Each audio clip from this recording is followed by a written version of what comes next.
cosiendo dos parches, entre la peste y la esperanza. Y comenzó la gente a tan de golpe a caer enferma, de calenturas terribles, y así murieron más de las dos partes o la mitad de los españoles, y de los propios indios murieron tantos que no se podían contar. Estaban los indios muertos a cada parte, el hedor era muy grande y pestífero. En la columna de las voces de la Adviala haremos un repaso a las principales epidemias sufridas por los pueblos originarios durante la conquista española y trataremos de coser el punto y contrapunto de dos parches, el de un pasado diezmado y una actualidad que convalece. Primero enhebraremos la aguja. El territorio de lo que hoy llamamos Latinoamérica ha sufrido calamidades de gran magnitud y mortandades de mucho antes de la llegada de los invasores europeos.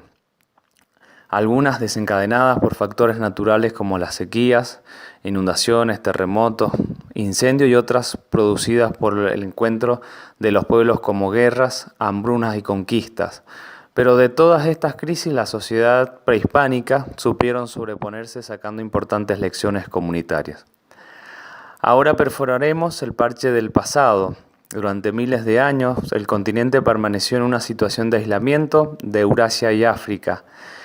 Y este factor determinó un absoluto distanciamiento de las interacciones históricas que atravesaron las culturas orientales, europeas y africanas.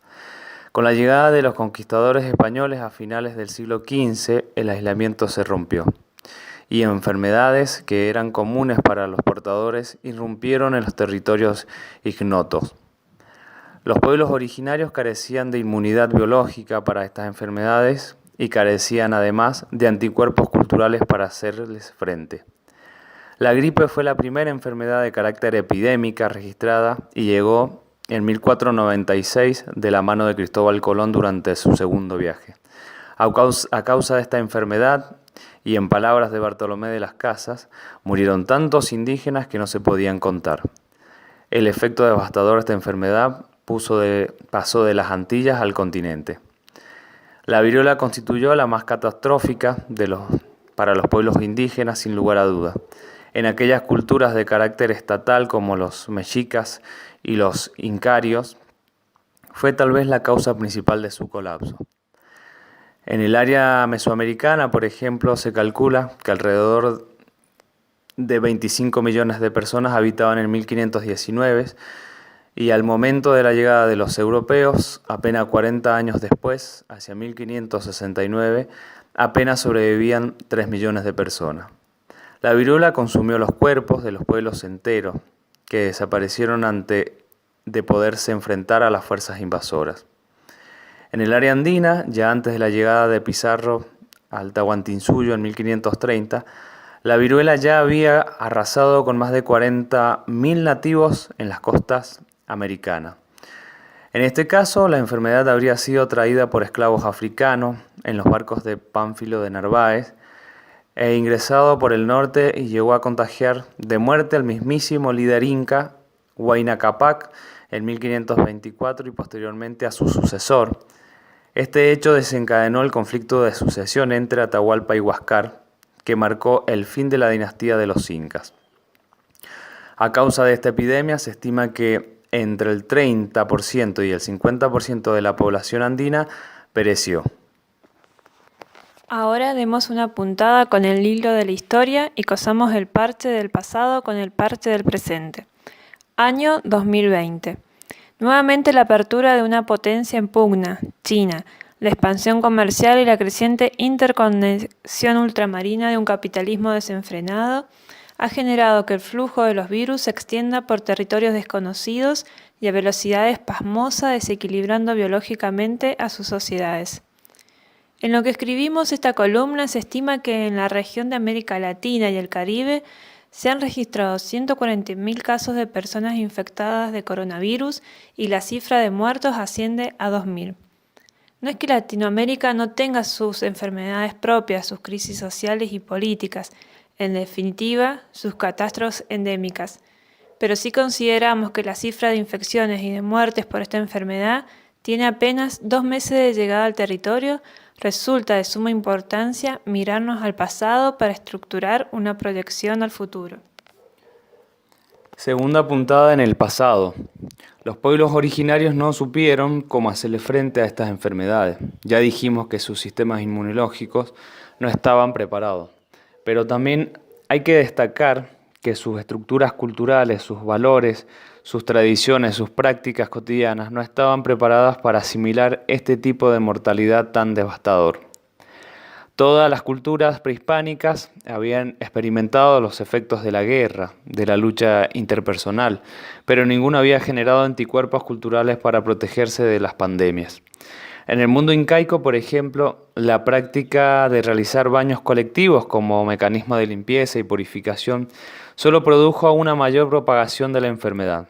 Así, el carácter de desconocimiento de las poblaciones nativas contaron para enfrentar este mal, con enfermedades que no tenían registro en la memoria ancestral propia de este continente, impidieron la posibilidad de poder generar una respuesta para contrarrestar los efectos devastadores. Hasta aquí el parche del pasado. Nuestra aguja enhebrada con el hilo de la historia pasa de nuevo al parche del presente. Hoy en día nuestras poblaciones latinoamericanas se encuentran ante el mismo desafío: enfrentar el mal desconocido, virulento y mortal que interpela nuestras prácticas culturales y cotidianas.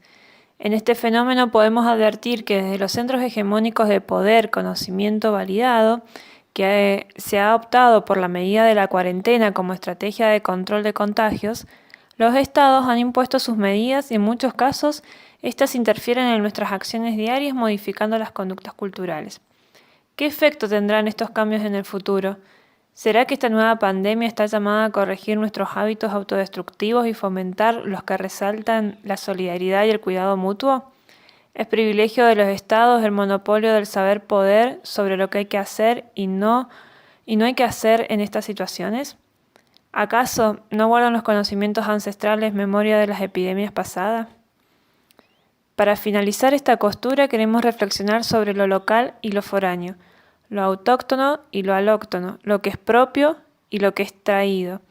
Comparar el modo en que llegaron las pandemias en el siglo XV y cómo se desarrolla la evolución del COVID-19 en la actualidad es solo un ejercicio de punto y contrapunto, donde visualizamos que el elemento dominante, el ejercicio de poder en las relaciones sociales, las de ayer y las de hoy, la posible respuesta que nuestros pueblos encuentren a las pandemias deberá necesariamente abrevar en la memoria colectiva de los propios pueblos, en sus sufrimientos, pero también en sus aprendizajes.